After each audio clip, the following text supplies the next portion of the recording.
What are the rules of race in America? There's a kind of formal definition we'll use here.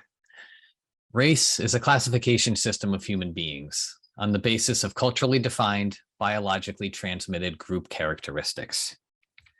Typically, but not always, these are connected to visible attributes like skin color or other physical characteristics. Now, here's the key point here. Race is not a biological category. There is no scientific basis for racial categorization. Although it uses biological attributes as the basis for its classification, race is a socially constructed, a culturally defined category. A society's classification of race is often arbitrary and variable. One need only to look at the US Census Bureau's ever-changing definition of race from the start of the nation. The definitions of racial categories have changed every decade. In different times and places, racial boundaries are drawn in very different ways. It's really important to understand this and its deep implications. For example, Irish immigrants in the 19th century were not considered to be white, but rather classified as a separate and lesser race, often grouped together with African Americans and afforded similar poor treatment and disadvantages. Some other examples include Chinese, Japanese, Cuban, Jewish, and South European immigrants, as well as Mexican rancheros, who were at various points in history considered white and at other times not white. What does it mean for a person to be called Black? What does that classification system look like? We have in North America a very simple classification system. There are Black people and there are white people. In Brazil, racial classifications are organized on a kind of continuous spectrum. But in the US, we have what's called a binary racial classification system. You are Black if you have any African ancestry. That is what is known as the one-drop rule. Let us just suppose that we flipped the one-drop rule. One could just as easily imagine a racial order in which if you had any European ancestry, you'd be white. Still a binary classification system. We'd still have Black people and white people, but all it takes to be white is having one white ancestor. It's symmetrical and based on the same logic. So clearly, if we have a classification system in which having one African American ancestor makes you Black, you can imagine a classification system in which if you had one white ancestor, you'd be white, right? Well, in such a world, we'd have almost no African Americans in the US.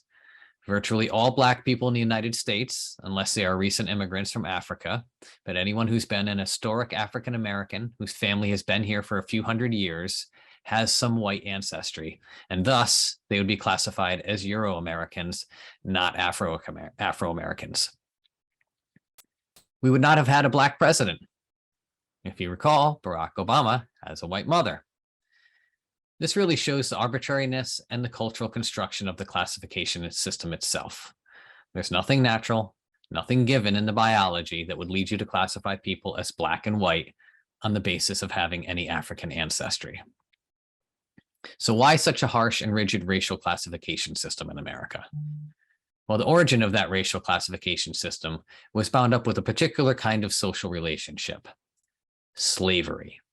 If you combine racial classification with a social relation in which one group of people literally can own the other, then you can see why those in power created such a rigid rule to establish who's in the subordinate category and who is not. This seems obvious, but it's important to consider. Racial categories are socially constructed. Our current racial system of classification grew up under the social and cultural context of slavery. Now, although racial categories are socially constructed, they have real tangible consequences in the material world. This is important to remember. Some viewers may be old enough to remember the Jane Elliott eye color experiments. The day after Dr. Martin Luther King Jr. was assassinated in 1968, Jane Elliott, a third grade teacher in Iowa, created the now famous blue eyes, brown eyes exercise. Elliott split her all-white students into two groups based on eye color. She told them that people with brown eyes were superior to those with blue eyes for reasons that she made up. Brown-eyed people, she told the students, are smarter, more civilized, and better than blue-eyed people. The brown-eyed students were given special privileges. And she found in almost no time, the students started to internalize and accept the characteristics they'd been arbitrarily assigned based on the color of their eyes.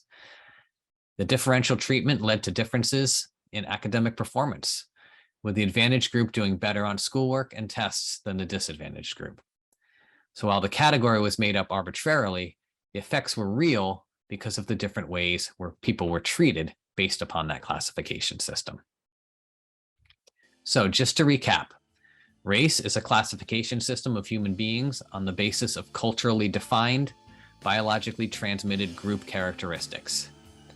Race is socially constructed, not biological, and its categories are arbitrary and variable. And although racial categories are socially constructed, they have real consequences when they are applied in the material world.